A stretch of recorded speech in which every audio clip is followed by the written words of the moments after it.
tahun 2025, dunia berada di ambang perubahan besar. Ketegangan antara Amerika Serikat dan Tiongkok bukan lagi sebatas perang dagang atau diplomasi dingin. Ini adalah perebutan tahta global yang sesungguhnya. Kekuatan lama mulai goyah. Hegemoni dolar terancam oleh mata uang digital Tiongkok. Proyek-proyek infrastruktur Tiongkok membentang dari Asia hingga Afrika. Sementara Amerika makin terjebak dalam krisis internal dan kebijakan isolasionis. Di tengah ketegangan itu, dalam forum ekonomi global yang disorot seluruh dunia, ekonom terkemuka Jeffrey Sachs membuat pernyataan mengejutkan. Ekonomi Tiongkok secara nyata dan real telah melampaui Amerika Serikat. Dunia gempar, Amerika Serikat murka. Media-media besar Amerika segera membungkamnya, menyebut Sachs sebagai pengkhianat, antek Beijing, dan menyebar disinformasi. Namun pernyataan Sachs bukan tanpa dasar. Ia membuka tabir ilusi dominasi ekonomi barat, menyingkap bagaimana kekuatan sesungguhnya telah bergeser. Dan bagaimana Washington kini tengah panik, takut kehilangan mahkota dunia. Lantas pernyataan seperti apa yang dimaksud? Berikut ulasan selengkapnya.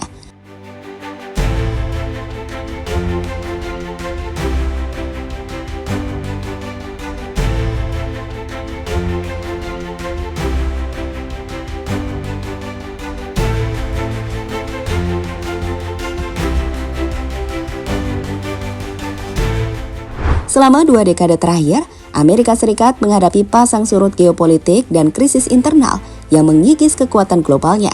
Dari invasi yang gagal di Timur Tengah, kebijakan luar negeri yang tidak konsisten, hingga polarisasi sosial yang semakin tajam. Semuanya menggerus kepercayaan dunia terhadap negeri Paman Sam.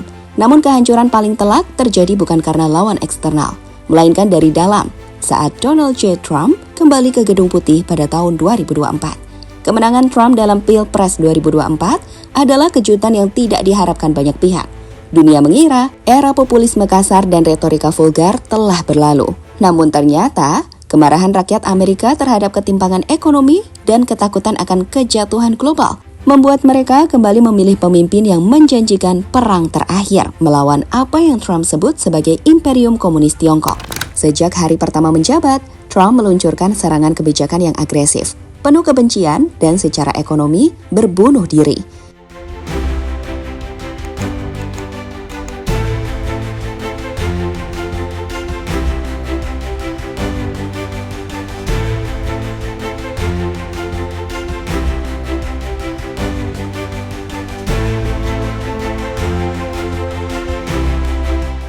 Terbaru pada Forum Ekonomi Global di Davos, awal 2025, sebuah momen menggegerkan terjadi.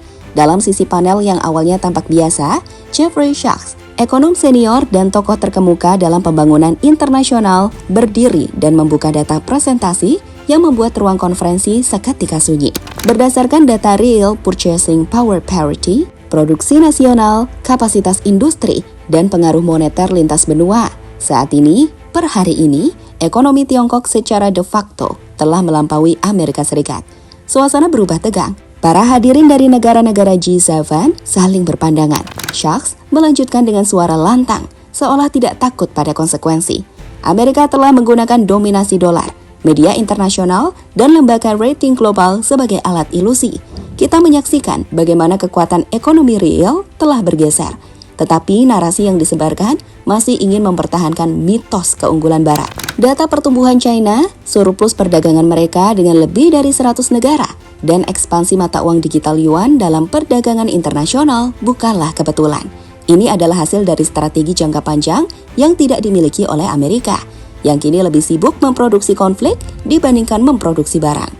China is not an enemy. China is just a success story. That's why it is viewed by the United States as an enemy, because China is a bigger economy than the United States. That's all. Reaksi panik dari media mainstream Amerika Serikat. Tak butuh waktu lama, malam itu juga, media-media arus utama Amerika seperti CNN, Fox News, dan Bloomberg menggempur pernyataan Sachs. Namun yang menarik, bukan dengan debat terbuka atau penyajian data tandingan, melainkan serangan karakter dan narasi pembungkaman. Fox News menyebut Sachs sebagai agen intelektual Tiongkok. CNN menyebutnya pengkhianat narasi ekonom nasional. Dan The Wall Street Journal menerbitkan editorial khusus berjudul Mengapa Jeffrey Sachs Salah dan Berbahaya. Tak hanya media, beberapa tokoh politik dari Partai Republik bahkan mendorong agar Sachs diselidiki atas dugaan kolaborasi intelektual dengan musuh negara.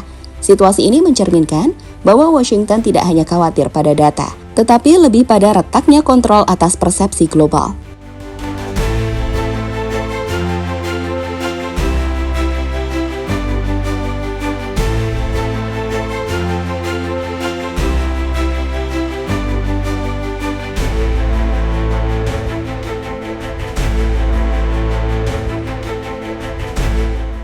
Ekonomi Tiongkok melampaui Amerika Serikat. 2025 menjadi momen bersejarah. IMF dan Bank Dunia mengumumkan bahwa produk domestik bruto atau PDB China secara resmi melampaui Amerika Serikat, menandai berakhirnya dominasi ekonomi barat yang telah bertahan selama hampir 1 abad. China tak menang dalam semalam. Kemenangan ini ditanam selama bertahun-tahun. Menguasai teknologi tinggi dan energi hijau, mengubah penduduknya jadi konsumen kelas menengah, mendorong yuan digital hingga menjadi mata uang alternatif global, membangun pengaruh ekonomi lewat proyek infrastruktur di Asia, Afrika, dan Amerika Latin. Sementara itu, Amerika terjebak dalam kebijakan isolasionis dan tarif brutal dari pemerintahan Trump. Industri lumpuh, investor kabur, dan inflasi melonjak. Trump menyangkal kenyataan, menyebut data ekonomi global sebagai propaganda komunis. Tapi, pasar dunia tidak peduli. Perusahaan global pindah ke Shanghai dan Singapura. Dolar melemah, yuan menguat. BRICS menggantikan IMF sebagai sumber pinjaman utama. Xi Jinping tak menyombongkan diri. Ia hanya berkata, "Kami tidak menantang dunia, kami hanya mengejar masa depan kami sendiri."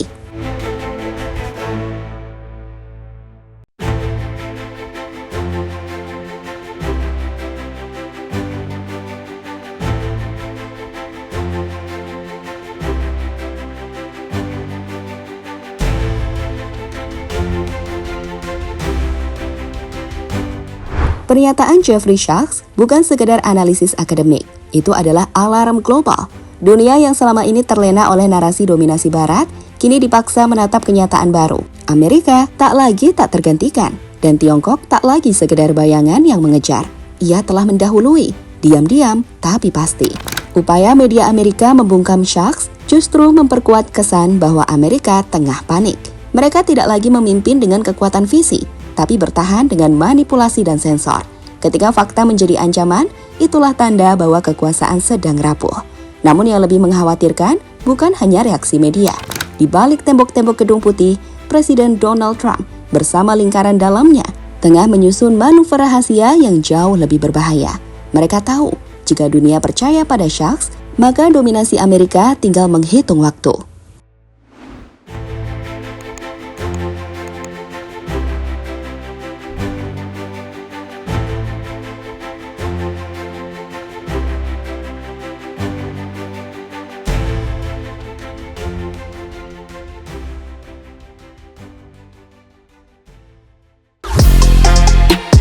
Halo, izin iklan sebentar ya guys. Jadikan ruangmu bernuansa timnas. Temukan beragam poster dinding, sepak bola dan timnas dengan desain menawan, kualitas premium dan harga yang tidak akan menguras kantong. Segera klik link Shopee di deskripsi video ini dan dukung timnas dengan sepenuh hati. Mulai dari dinding rumahmu.